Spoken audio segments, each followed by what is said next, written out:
एक सुदूर गांव था जहां शांति और सरलता का वास था। इस गांव के मध्य में एक भव्य मंदिर था जो भगवान गणेश को समर्पित था। यह मंदिर केवल भक्ति का केंद्र नहीं था बल्कि धन दौलत का भंडार भी था। सोने, हीरे और अन्य कीमती रत्नों से भरा यह मंदिर किसी स्वर्ग के समान लगता था। परंतु इस धन दौलत की चमक के बावजूद कोई भी चोर इस मंदिर के पास भी नहीं फटकता था। कारण था मंदिर की सुरक्षा का प्रहरी स्वयं भगवान गणेश। उनकी बुद्धि और शक्ति का डर ही चोरों को दूर रखता था। एक दिन इस शांत गांव में एक अजनबी आया। उसका नाम था चंद्र। वह दिखने में एक साधारण व्यक्ति था, लेकिन उसकी आंखों में चमक थी जो उसके मन की बुद्धि को दर्शाती थी। चंद्र को इस मंदिर की ख्याति के बारे में पता था और उसकी जिज्ञासा जागी। वह सोचता था कि उसकी बुद्धि गणेश की शक्ति से भी बलशाली है। रात के अंधेरे में चंद्र मंदिर के पास पहुंचा। मंदिर के चारों ओर गणेश की कई प्रतिमाएं थीं, जो रात की काली छाया में भी भयानक लग रही थीं। लेकिन चंद्र को पता था कि असली सुरक्षा तो मंदिर के अंदर है, गणेश की चेतना में। उसने एक योजना बनाई। वह मंदिर के पीछे गया और वहां थोड़ी पूजा पाठ की व्यवस्था की। फिर अगले दिन से वो नियमित रूप से मंदिर आने लगा। उसने एक भोले भाले भक्त का रूप धारण कर लिया। धीरे धीरे गांव वाले उस पर विश्वास करने लगे।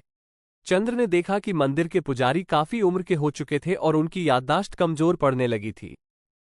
यह उसके लिए एक सुनहरा अवसर था। उसने पुजारी की मदद करने लगा और धीरे धीरे मंदिर के कामकाज में शामिल हो गया। कुछ महीनों बाद चंद्र को मंदिर के खजाने के बारे में पूरी जानकारी हो गई थी। उसने देखा कि खजाना एक गुप्त कमरे में रखा है, जिसका दरवाजा एक जटिल तंत्र से खुलता है। लेकिन चंद्र को विश्वास था कि उसकी बुद्धि इस तंत्र को भी तोड़ सकती है। एक रात जब पूरा गांव सो रहा था, चंद्र ने अपनी योजना को अंजाम देने का फैसला किया। उसने धीरे से मंदिर में प्रवेश किया और खजाने वाले कमरे के पास पहुंच गया। उसके हाथ पसीने से तर थे, लेकिन उसके मन में एक अजीब तरह का उत्साह भी था। उसने तंत्र को समझने की कोशिश की। यह एक जटिल पहेली थी, लेकिन चंद्र के दिमाग के पहिए तेजी से घूम रहे थे। वह एक एक करके तंत्र के रहस्य को सुझाने लगा। तभी एक अजीब सी आवाज सुनाई दी। चंद्र चौंक गया। उसे लगा कि कोई आ रहा है। उसने जल्दी से छुपने की कोशिश की, लेकिन उससे पहले ही मंदिर के दरवाजे खुल गए। चंद्र की सांसें थम सी गई थीं। उसने सोचा था कि वह अकेला होगा, लेकिन अब उसे लगा कि उसकी योजना धराशायी होने वाली है। दरवाजे के पीछे से कदमों की आवाज आ रही थी। उसका दिल धड़कने लगा। वह सोचने लगा कि अब क्या करे। तभी एक परिचित आवाज सुनाई दी। ये पुजारी जी की आवाज थी। चंद्र को राहत मिली, लेकिन साथ ही एक और चुनौती का सामना करना पड़ा। पुजारी जी को देखकर उसे लग रहा था कि उसकी योजना किसी भी पल पकड़ी जा सकती है। पुजारी जी ने मंदिर के अंदर आकर दीपक जलाया। कमरे में थोड़ी रोशनी हो गई। चंद्र को लगा कि अब छिपना मुश्किल हो जाएगा, लेकिन वह हिम्मत नहीं हारा। उसने अपने दिमाग को तेजी से चलाया। तभी उसकी नजर पुजारी जी के हाथ में लगी हुई माला पर पड़ी। उसे एक विचार आया। वो धीरे से उठकर पुजारी जी के पास गया और उनके पैरों पर गिर गया। प्रभु जी, मुझे माफ कीजिए, चंद्र ने कहा। मैंने एक गलती की है। मैं आपसे क्षमा चाहता हूं। पुजारी जी ने चंद्र को उठाया और प्यार से कहा, बेटा, डर मत। बताओ क्या हुआ है। चंद्र ने पूरी कहानी बताई, कैसे वो मंदिर के खजाने को चुराना चाहता था। उसने अपनी गलती स्वीकार की और माफी मांगी। पुजारी जी ने चुपचाप सुना। उन्होंने चंद्र को देखा। उसकी आंखों में एक चमक थी जो किसी साधारण चोर की नहीं थी। उन्हें लगा कि चंद्र में कुछ अलग है। उन्होंने चंद्र से कहा, बेटा, तुम बहुत बुद्धिमान हो, लेकिन बुद्धि का गलत इस्तेमाल मत करो। इस मंदिर में सिर्फ धन दौलत ही नहीं है, बल्कि लोगों की आस्था भी है। चंद्र ने सिर झुका लिया। उसे लगा कि पुजारी जी ने उसकी बात समझ ली है। उसने फिर से माफी मांगी और कहा कि वह कभी ऐसा नहीं करेगा। पुजारी जी ने मुस्कुराते हुए कहा, ठीक है बेटा, मैं तुम्हें माफ करता हूं। लेकिन याद रखना, इस मंदिर की रक्षा सिर्फ भगवान गणेश ही नहीं करते, बल्कि यहां आने वाले हर भक्त की आस्था भी करती है। चंद्र ने सिर हिलाया। उसे लगा कि वह एक नई दुनिया में आ गया है। वो अब सिर्फ एक चोर नहीं था, बल्कि एक इंसान था जिसके मन में परिवर्तन हो रहा था। उस रात चंद्र मंदिर में ही रुका।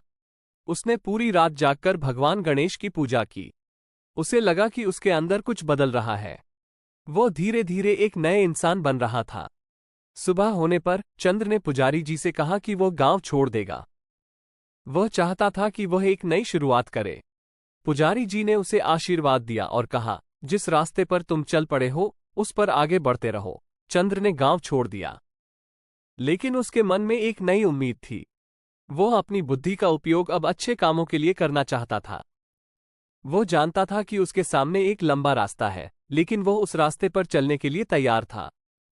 और इस तरह एक चोर से एक नए इंसान का जन्म हुआ। यह एक ऐसी कहानी है जो हमें बताती है कि इंसान कभी भी बदल सकता है। अगर उसके अंदर इच्छा शक्ति हो तो वह किसी भी मुकाम को हासिल कर सकता है। चंद्र ने गांव छोड़ दिया। उसके मन में एक नई दुनिया की तलाश थी। वह अपने अतीत से दूर जाना चाहता था।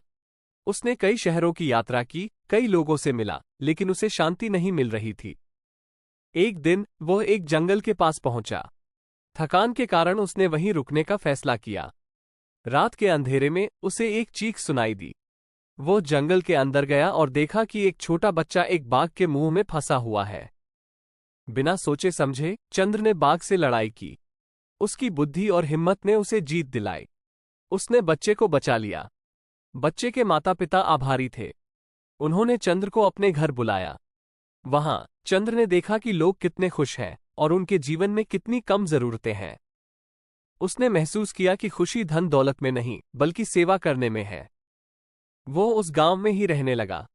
उसने बच्चों को पढ़ाना शुरू किया, बीमार लोगों की सेवा की।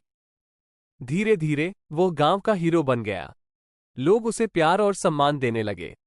एक दिन जब वो जंगल में लकड़ी काट रहा था, उसे एक गुफा मिली। गुफा के अंदर एक बहुत बड़ी गणेश की मूर्ति थी। चंद्र को आश्चर्य हुआ।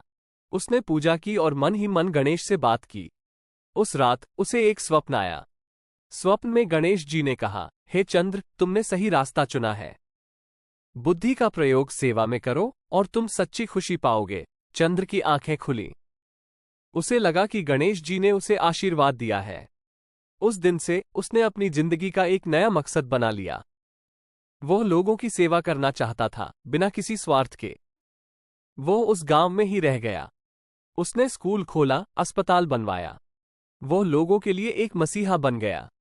उसकी कहानी पूरे देश में फैल गई। लोग उसे आदर की दृष्टि से देखते थे। एक दिन एक वृद्ध साधु उसके पास आया। साधु ने कहा, हे पुत्र, तुमने बहुत अच्छा काम किया है, लेकिन याद रखो, सच्ची सेवा तो मन की होती है, दिखावे की नहीं। चंद्र ने साधु की बातों को ध्यान से सुना। उसने महसूस किया कि उसे अभी और भी करना है। वो और गहराई से लोगों की सेवा करने लगा। वर्षों बीत गए। चंद्र बूढ़ा हो गया, लेकिन उसकी सेवा का जुनून कम नहीं हुआ।